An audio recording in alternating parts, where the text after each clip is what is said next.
ಸೀಮಾ ನನ್ನ ಹೆಂಡತಿ ಅಲ್ಲ.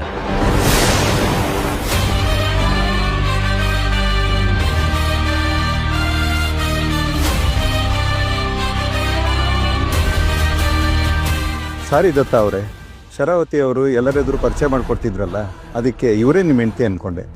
ಶಿವಶಂಕರ್ ಅವರೇ, ತುಂಬ ಈಸಿಯಾಗಿ ಜಾರ್ಕೊಂಬಿಟ್ರಿ ಅಲ್ವಾ? ಆದರೆ ನಿಮ್ಮ ಸ್ಟೇಟ್ಮೆಂಟ್ನ ಮರೆಯೋದು ಅಷ್ಟು ಈಸಿ ಅಲ್ಲ.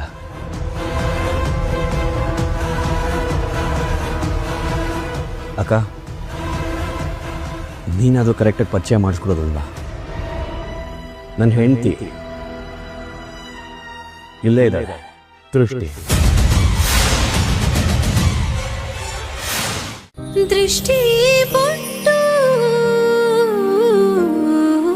ದೃಷ್ಟಿ ಬೊಟ್ಟು.